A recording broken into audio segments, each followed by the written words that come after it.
Hello tout le monde, j'espère que vous allez bien. Alors on se retrouve aujourd'hui pour une vidéo en total impro.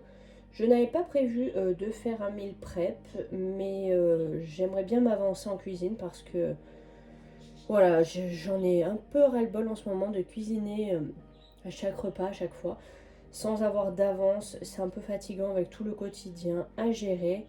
Donc aujourd'hui, je vais essayer de cuisiner un max de choses. Je ne sais pas si j'aurai le temps d'en faire beaucoup parce que j'ai un temps pas très long devant moi. Voilà, je sais pas très français ce que je dis, mais voilà, vous avez compris le principe. Je n'ai pas beaucoup de temps devant moi, donc du coup, je vais faire ce que je peux. Je vais commencer par une tourte de blettes. Donc là, je vais d'abord préparer la pâte parce qu'il faut en fait, elle repose 30 minutes au frigo. Donc pour faire la pâte, donc il va me falloir deux pâtes parce que c'est une tourte de blettes, donc il va falloir fermer la tarte, donc une pâte en dessous, une pâte au-dessus. Donc j'ai besoin de 400 g de farine T65. Attention, c'est bien la T65 qu'il faut. On a besoin de 3 belles pincées de sel, donc moi c'est du sel fin de Guérande. On a besoin de 100 ml d'huile d'olive et d'un demi-verre d'eau. Alors j'ai pris ce verre d'eau, j'en ai mis à peu près jusqu'à là, vous voyez. Et en fait, ce qu'on va faire, c'est qu'on va mettre la farine dans le saladier, on va ajouter l'huile d'olive ainsi que le sel, on va mélanger et en fait on va ajouter l'eau petit à petit jusqu'à avoir une belle consistance. Donc on verra si on a besoin d'autant d'eau, est-ce qu'on en a assez ou pas, on verra en malaxant la pâte. Ensuite, je vais la couper en deux pour faire former deux boules, pardon. Et je vais la laisser, enfin les laisser du coup reposer 30 minutes au frigo. C'est parti! Donc là, hop, je pèse mes 400 grammes de farine T65.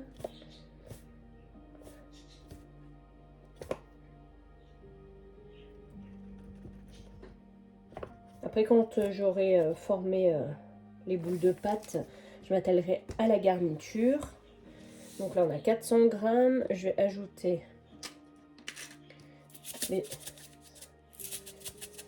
3 belles pincées de sel.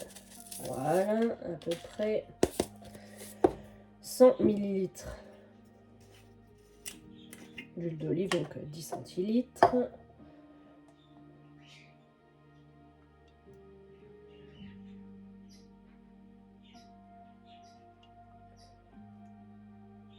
Et voilà.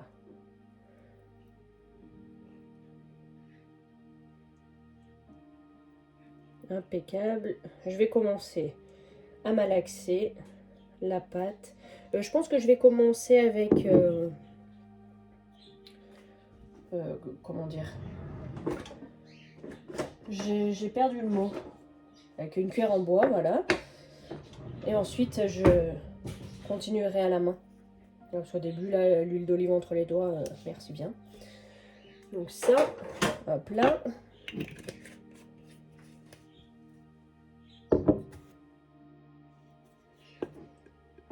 Donc là, je mélange avec la cuillère en bois. Je n'ai pas encore ajouté l'eau. Et là, j'ai commencé doucement à ajouter l'eau.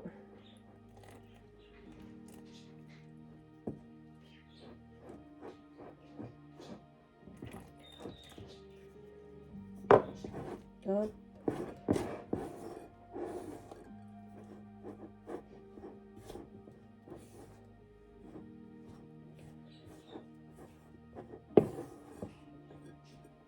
Voilà, je vais ajouter le reste de mon eau, parce que c'est un tout petit verre, donc c'est la première fois que je fais cette tourte aux blettes, donc j'espère la réussir, parce que sinon ça sera une cata en vidéo, hein, écoutez, on verra bien. Allez, je vais malaxer à la main et je vous montre après le résultat. Voilà, j'ai réussi à bien malaxer la pâte, donc j'ai ajouté un peu d'eau.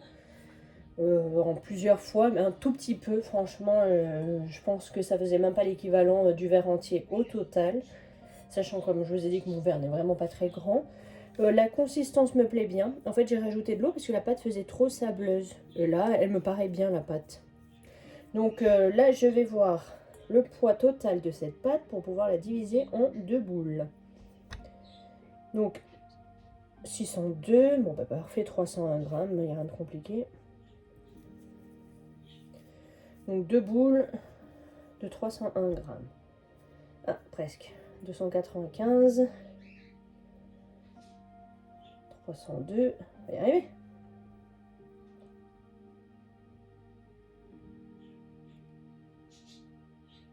Parfait.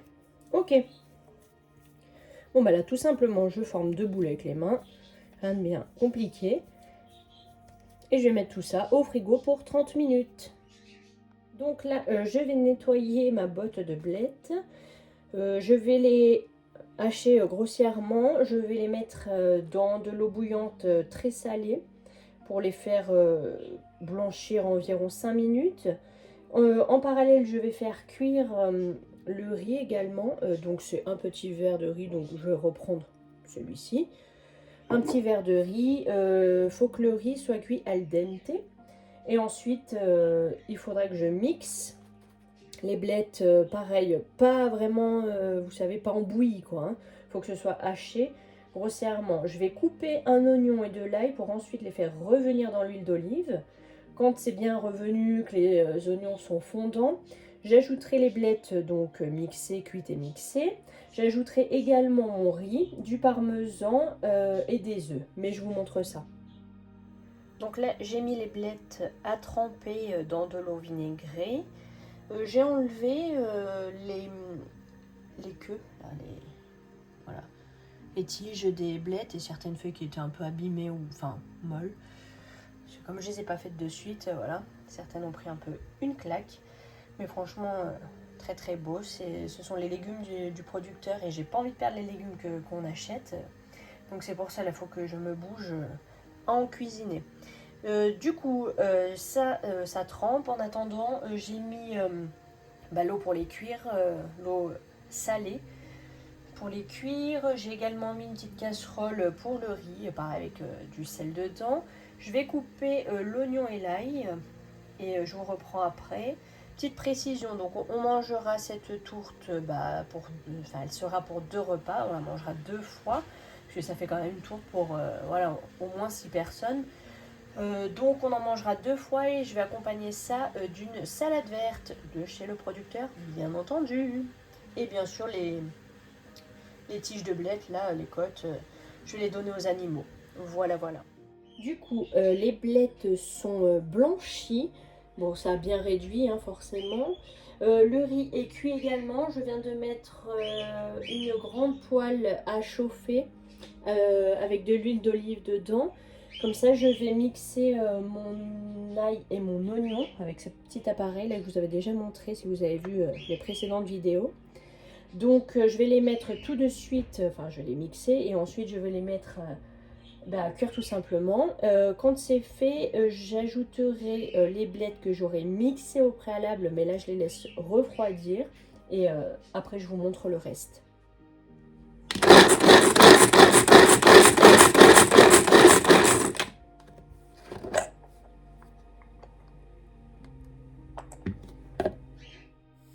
Bon, donc clairement, j'aurais pu prendre une poêle beaucoup plus petite. Je ne sais pas pourquoi je me suis emballée, bref. Donc les oignons et l'ail étaient bien revenus, translucides, etc. Du coup, j'ai mixé grossièrement les blettes. Avec mon petit appareil, ça a très bien fonctionné. Donc là, je suis en train de les faire revenir tranquillement avec l'ail et l'oignon. Et comme ça va donner un petit peu plus de goût. Voilà, moi j'ai déjà mangé beaucoup de tourtes aux blettes. Il faut que ce soit vraiment bien assaisonné.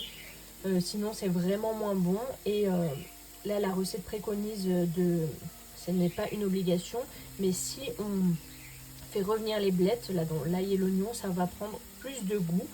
Et après il faut bien assaisonner. Donc là je laisse revenir tranquillement et ensuite je vous montre l'étape où je fais le mélange de toutes les préparations. Et j'ajoute les œufs, le sel, le poivre, je vais ajouter du parmesan. Vous allez voir tout ça. Donc dans un saladier, je vais mélanger les blettes avec les oignons et l'ail. Hop là. Je vais ajouter 60 g de parmesan, Hop.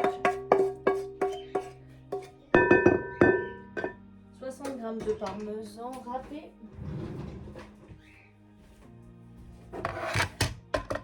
Hop là.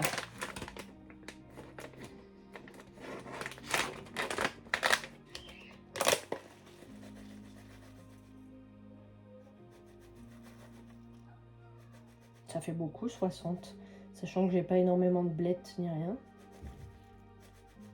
Je vais voir. Bon, du coup, je trouvais que 60 g ça faisait trop. J'espère que je ne fais pas de bêtises. De parmesan, je parle bien sûr. Du coup, moi j'avais pas beaucoup de... Enfin, j'ai l'impression que ça faisait pas beaucoup. Peut-être il aurait fallu que je garde en fait les tiges ou quoi, je sais pas trop. Bref, c'est ma première comme je vous ai dit, donc voilà. Je vais ajouter le riz. Ça par contre, un verre de riz, ça m'en a fait un quinto.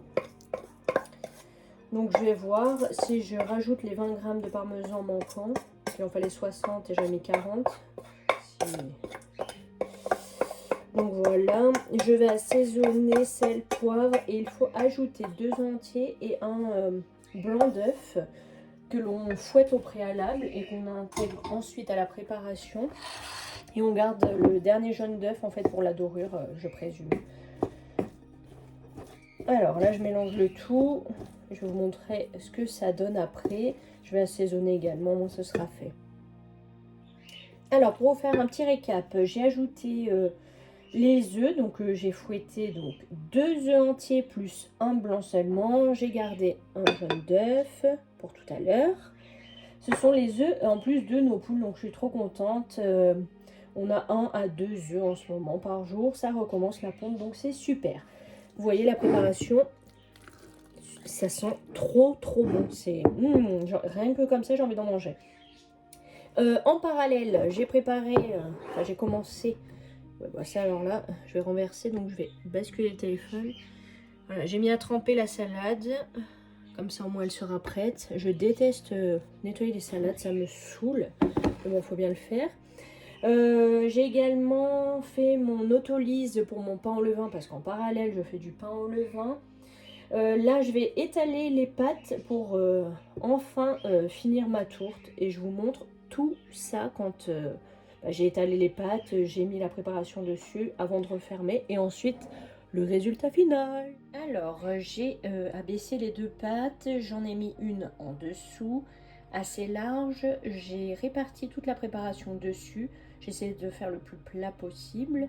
Ensuite j'ai mis ma deuxième pâte dessus, j'ai essayé, vous voyez, de souder les deux ensemble.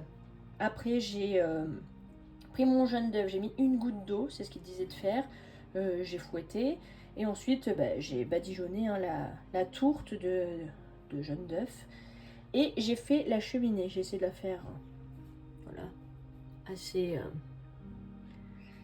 assez grosse pour pas que ça se referme. Donc j'espère que je n'ai pas fait de bêtises. Je ne sais plus si je vous l'avais dit, mais j'avais rajouté 20 g de parmesan, les 20 g manquants, donc ça faisait bien les 60 g de parmesan parce que j'avais peur que ça sente pas assez. Donc écoutez, pour étaler la pâte, oui, j'ai mis de la farine sur ma planche et j'ai roulé au rouleau à pâtisserie, tout simplement. J'ai préféré mettre ma tarte, vous voyez, dans un moule à tarte, hein, de peur que voilà, ma tourte s'ouvre et se fasse la malle comme c'est ma première. Là j'ai allumé le four 180 degrés, il faut la faire cuire entre 30 et 40 minutes. Je vous montrerai le résultat final et j'espère vraiment qu'elle sera bonne et qu'elle va pas complètement se déchiqueter sur les côtés, enfin que la pâte va pas, non, que la garniture ne va pas sortir de la pâte plutôt, ou qu'elle ne va pas trop gonfler au milieu. C'est pour ça que j'ai fait la cheminée comme recommandé. Voilà. Alors en attendant que le four préchauffe et que j'enfonde ma tarte, je vais commencer à préparer un banane bread.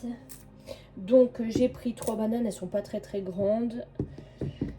3 bananes, 2 œufs, j'ai pris les œufs qu'on avait achetés du commerce parce qu'il faut bien que je les passe aussi. Il me faut de la farine T65, donc il m'en reste un peu là mais pas suffisamment, donc j'en ai sorti un autre. Et j'ai pris un peu de semi-complète, c'est la T110. Il nous faudra de la cannelle. Et normalement, il faut 50 g de fromage blanc dans la recette initiale. Mais moi, j'ai envie de mettre du levain, parce que j'ai du levain en plus. Donc je pense que je vais faire ça. Je vais voir si la consistance est bonne. Sinon j'ajouterai un petit peu de fromage blanc. À la fin, je rajouterai des pépites de chocolat. Donc je commence tout de suite par ouvrir le bonnet si j'y arrive. Plein. Elles sont vraiment pas très grandes. Hop. Donc je vais voir si ça me suffit. Parce que dans la recette, c'est 350 grammes de bananes. Donc je vais voir si c'est suffisant ou pas. Ou si je dois en ajouter une autre. Alors ça tout de suite. Alors. Allez, mets-toi à 0. Non, il en manque. Voilà, donc j'ai ajouté une 4e banane. Vous, si elles sont grosses, bah, évidemment, vous en mettrez moins que moi. Alors là, je vais tout simplement les écraser pour les mettre en purée. Hein, donc une purée de banane, tout simplement. Voilà, j'écrase à la fourchette. Donc, mon four a sonné entre-temps. J'ai mis ma tour 30 minutes et je verrai si j'ajoute du temps ou pas.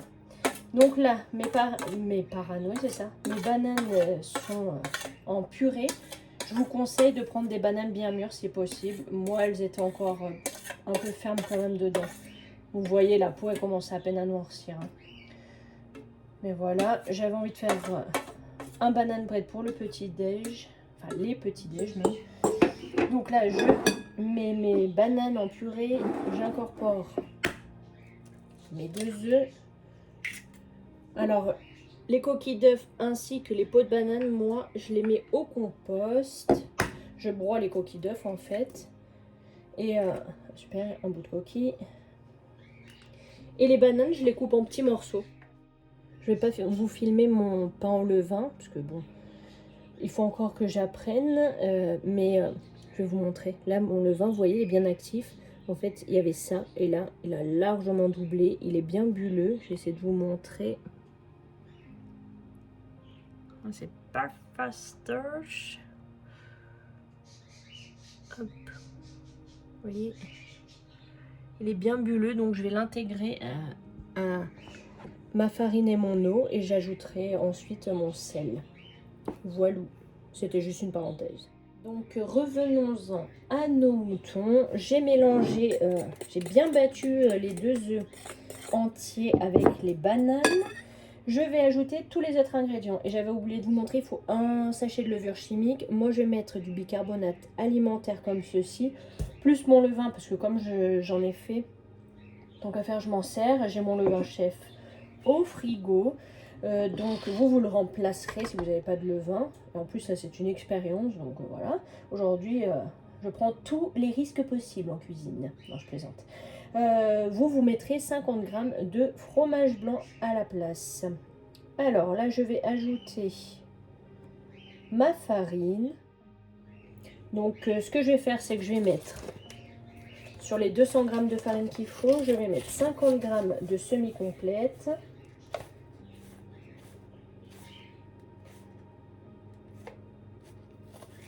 Voilà, et je vais compléter avec la T65 pour arriver à mes 200.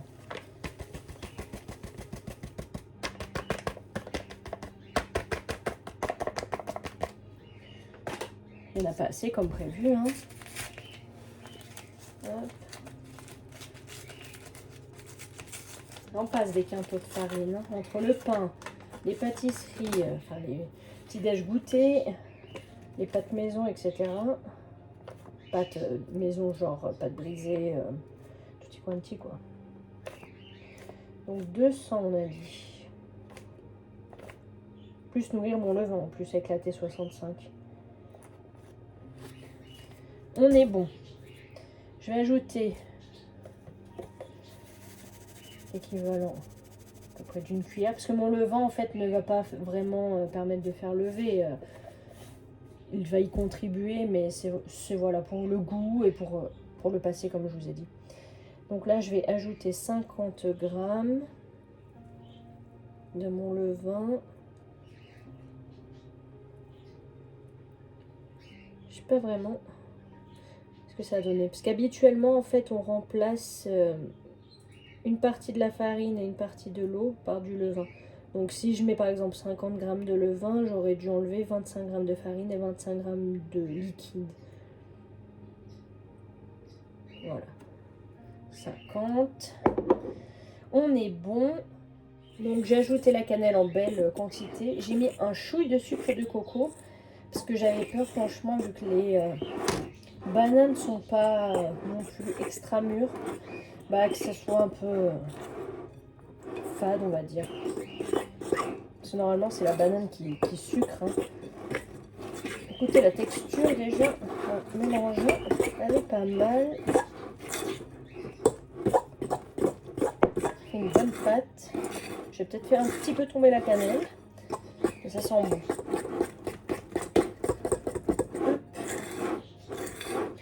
La cannelle est optionnelle, hein, bien évidemment, pour ceux qui n'aiment pas.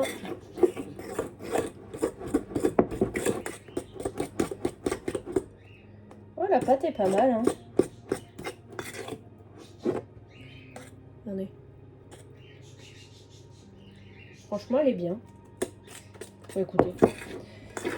Nous verrons à la dégustation. Je vais couper un peu de chocolat que je vais mettre à l'intérieur. Et ensuite, eh bien, je mettrai dans un moule à cake, tout simplement. Et voilà, j'ai ajouté franchement pas beaucoup. Je pense qu'il n'y avait même pas 40 g de chocolat. Mais bon, je l'ai coupé en fin, ça suffira. Aromatisé à la cannelle et à la banane, ce sera très bon. Donc là, je l'ai mis dans un moule à cake. Et moi, en fait, j'ai... Ceci, c'est des feuilles type, vous savez... feuille de silicone, là, je sais plus comment on appelle ça. Enfin là c'est pas en silicone, hein, mais vous voyez bien le principe, c'est pour pas que ça colle dans le moule, au moins ça me l'abîme pas. Voilà, donc ça je vais l'enfourner ensuite dès que la tarte, enfin la tourte, je sais pas pourquoi je dis tarte, tourte est cuite, je mettrai pareil à 180 degrés, une quarantaine de minutes je pense. Voilà, je vérifierai la cuisson et je vous montrerai le résultat. Pour l'instant, je vais m'arrêter de cuisiner. Je vais ranger un petit peu tout ce qui traîne. Je reprendrai plus tard parce que là, eh bien, on va pas tarder à manger. Hein. Quand la tourte sera cuite, on la mangera. Donc, je continuerai certainement cet après-midi si je trouve un peu de temps. Sinon, ce sera demain pour la suite de la vidéo. Mais vous, au final, ça ne vous change rien. Ce sera à la suite. Voilà, le résultat vient de sortir du four. J'ai donc mis 40 minutes. Mon trou ne s'est pas refermé. Elle a l'air très bonne. En tout cas, ça sent très bon.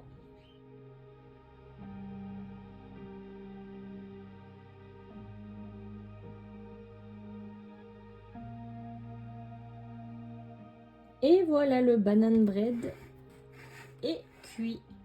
C'est bien beau, bien dodu. On va se régaler au petit-déj.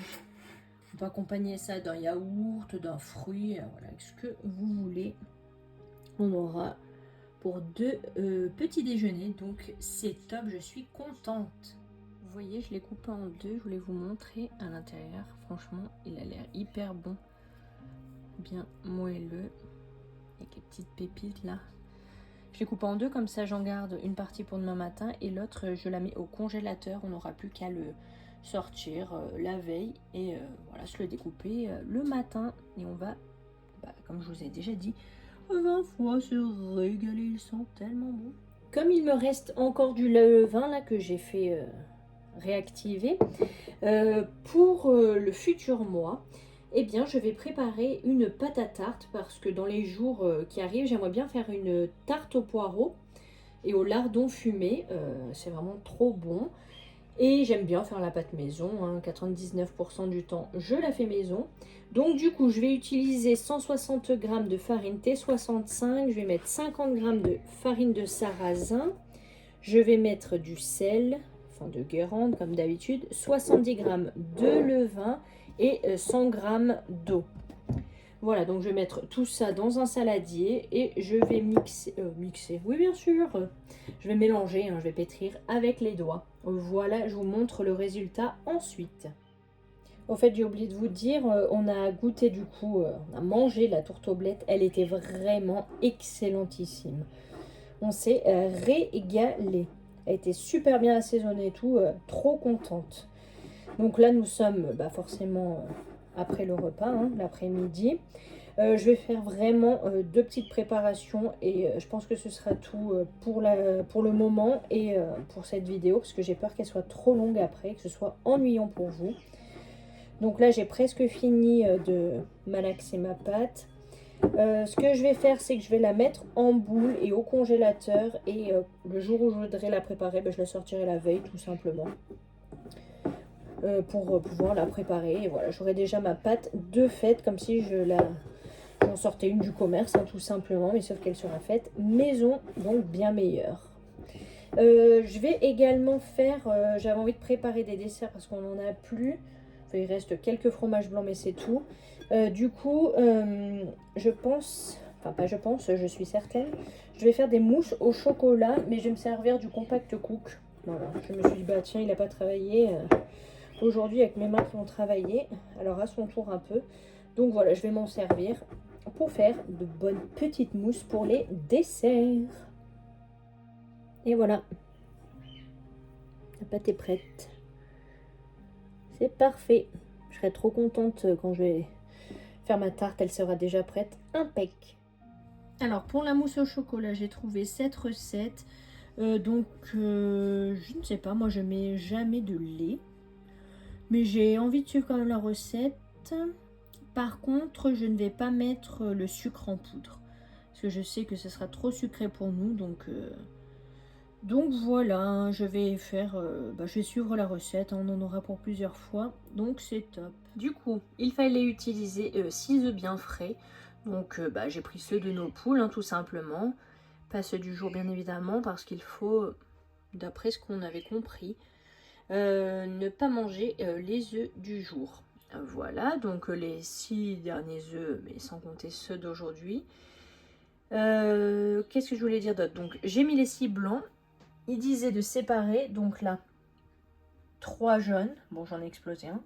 Et 3 autres jaunes, parce qu'on va en fait se servir de 3 jaunes dans la préparation et les 3 autres non.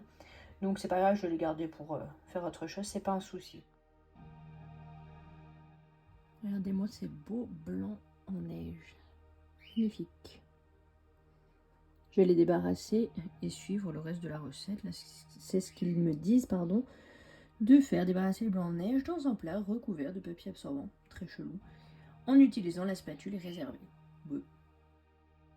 Alors désormais, il faut ajouter le chocolat noir découpé en carrés et 60 g de lait. Donc bon, je vais écouter, hein, j'ai jamais fait avec du lait, mais bon, ça serait une première, on verra bien. Moi, je vais utiliser ce chocolat, il n'y a que 200 g, mais on va pas chipoter pour 5 g. Et je vais utiliser la boisson soja. Voilà, c'est ce que j'utilise à la place du lait. Alors, le chocolat a fondu avec le lait. Ils me disent d'ajouter dans le bol 50 g de sucre en poudre et 3 jaunes d'œufs. Je ne vais pas ajouter le sucre comme je vous ai dit, mais je vais bien mettre les 3 jaunes d'œufs et je vais le laisser poursuivre tranquille sa recette. Et voilà, les jaunes d'œufs ont été intégrés. Et là, j'ai plus qu'à en fait mettre cette préparation au chocolat avec les blancs en neige délicatement, les monter. Et la mousse sera prête. Et voilà, on n'aura plus qu'à la mettre au frigo et attendre patiemment pour la déguster. Voici la mousse au chocolat, elle fait vraiment liquide, donc on verra ce que ça donne. Je me suis pas cassé la tête, je l'ai mis dans un saladier, je vais mettre au frigo et on verra bien après plusieurs heures au réfrigérateur. Mais en fait les blancs en neige étaient très fermes, mais en même temps ils ont rendu plein de liquide, que je présume c'est du blanc d'œuf archi liquide vu qu'il a été touillé. Voilà, donc je sais pas, c'est très très bizarre leur recette. Donc écoutez, nous verrons bien à la dégustation ce que ça va donner. Voilà, c'est la fin de cette grande vidéo. Je pense qu'elle va être longue. J'espère qu'elle vous aura plu. Merci à tous pour vos encouragements. Voilà, ça me motive pour continuer. J'espère que mon contenu vous plaît. Je vous dis à très très bientôt. Ciao ciao.